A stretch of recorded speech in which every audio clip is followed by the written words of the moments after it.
عليكم ورحمة الله وبركاته. النهارده وصفة جديدة من قناتي منوعاتي أنا وإخواتي.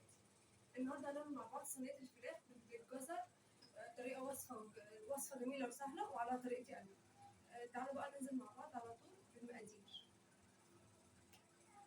معانا فرخة مقطعة 4/4، ومعانا جزر، ومعانا بصل، ومعانا بطاطس، ومعانا بشرة قوطة، ومعانا التوابل هتبقى بهارات مشكلة وشوية ملح وشوية بهارات فراخ وشطة بس.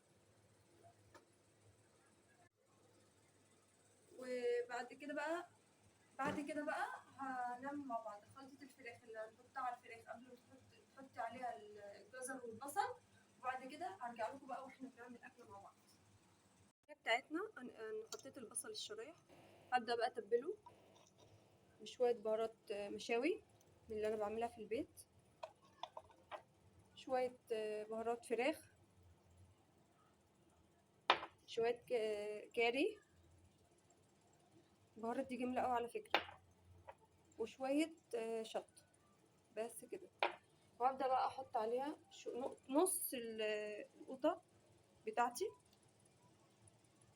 بس كده، تمام.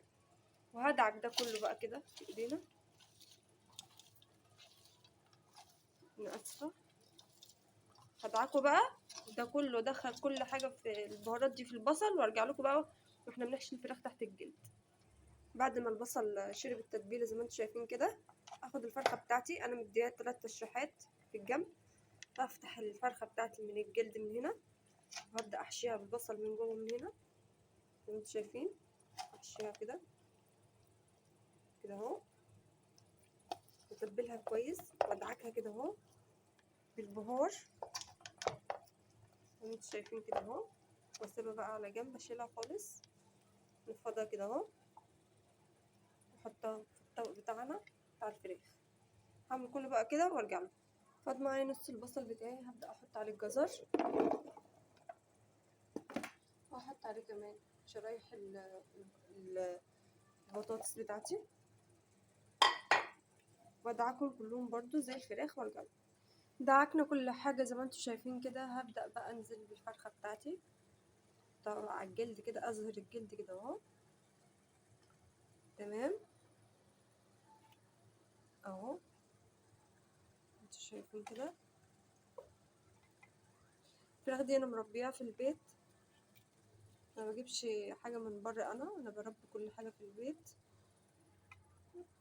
يعني عشان انا مبحبش اكل بره، ولا بحب الفراخ بتاعت بره. انتوا عارفين طبعا اكل بره بيبقى عامل ازاي، مهرمن والكلام ده كله. اهم حاجه ما تنسونيش في لايك وشير وسبسكرايب للقناه، واشتركوا في القناه وفعلوا زر الجرس ليوصلكوا كل فيديوهاتي. بعد كده هاخد بقى الصلصه بتاعتي اللي هي اللي انا عاملاها دي، وهبدا بقى احط عليها شويه البهارات دي وشويه الزيت. هعملها معاكم. هنا حطيت شويه من الزيت على شويه ملح وفلفل اسمر وشويه البهارات المشكله بتاعه الفراخ بتاعتي، تمام. وهبدا بقى انزل على الفراخ بتاعتي على الوش كده، ادهنها بالفرشه كلها زي ما انتم شايفين كده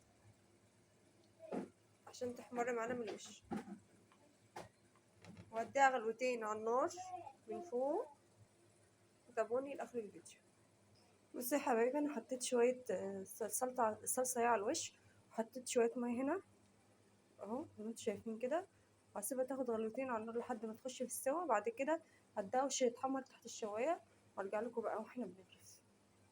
وده يا حبايبي شكل الفراخ اللي بالجزر والبطاطس بعد ما طلعت من الفرن، شكلها وريحتها جميله جدا. شوفوا مستويه خالص اهي زي الفل، طعمه جميل، بطاطس دايبه اهي، جميله. جربوا الطريقه. اسفه عندي برد. لو عجبكم الفيديو متنسونيش في لايك وشير للفيديو وكومنت دعم ليا. اشوفكم في فيديو جديد، واشتركوا في القناه وفعلوا زر الجرس عشان يوصلكوا كل فيديوهاتي. اشوفكم في فيديو جديد، والسلام عليكم ورحمه الله وبركاته.